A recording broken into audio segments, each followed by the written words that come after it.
देखिए, आज बहुत खुशी का दिन है।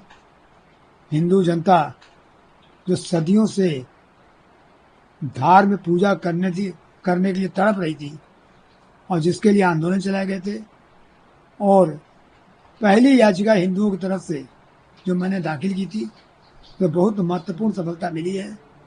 और ये बात आज रिपोर्ट से साबित हो गई है, प्रमाणित अच्छी तरह हो गई है।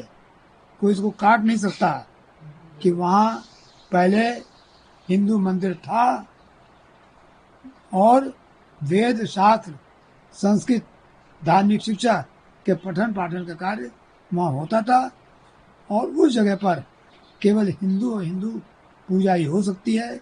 7/4/2003 को जो एसआई ने ऑर्डर किया था नमाज पढ़ने का, उनका आदेश दिया था, यानी उनको परमिट किया था, वो आदेश बिल्कुल गैरवाजिब है, इलीगल है, असंवैधानिक है।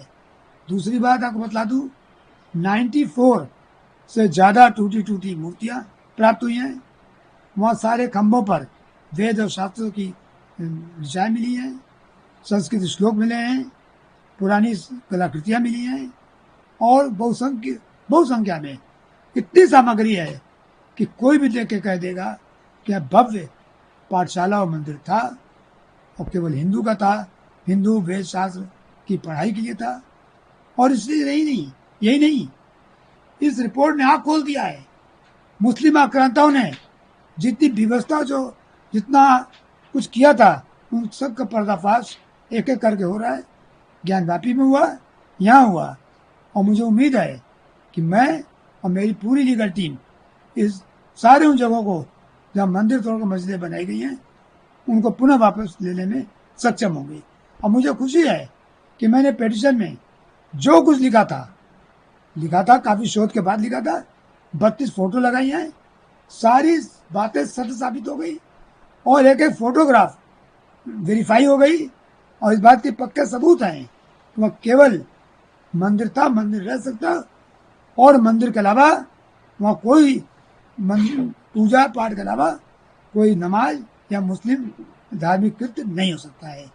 यानी जो एक्ट की धारा 16 में जो प्राविधान है कि धार्मिक स्वरूप तय हो, तो धार्मिक स्वरूप तय करने में सहायता मिलेगी। और माननीय उच्च न्यायालय द्वारा यह आदेश होना चाहिए कि अब हिंदुओं को वहाँ पूजा का अधिकार मिले और नमाज पढ़े। मुस्लिम पक्ष अब हायर कोर्ट में जाने की बात कर रहा है, क्योंकि उनको पता लग रहा है कि अब उनको पूजा पाठ का अधिकार हमारे छीनने वाला है। देखिए, उनका क्लेम ही बिल्कुल बेसलेस है। अब तो साबित हो गया है। अब वो तो जबरदस्ती की, बेवजह की बातें, लटकाने भटकाने की बातें करेंगे, और उसके बाद कहेंगे, झूठ बोलेंगे कि रिपोर्ट गलत है। मैं बता दूं, रिपोर्ट सच्ची है, वीडियोग्राफी हुई है, फोटोग्राफी हुई है, सबके सामने हुई है, मुस्लिम पक्षकारों के सामने हुई है, और जो चीज़ निकली है सामने निकली है। अब इसके बाद भी अगर सूर्य निकला हुआ आपका रात हो गई है, तो उस आर्गूमेंट का कोई औचित्य नहीं होता, और न उसकी कहीं सुनवाई होती है। और केस करना, आगे जाना, ये उनका अधिकार है, जाएं। हम भी पीछे रहेंगे, और सुप्रीम कोर्ट तक हमको उम्मीद है कि हिंदू जनता को न्याय दिलाकर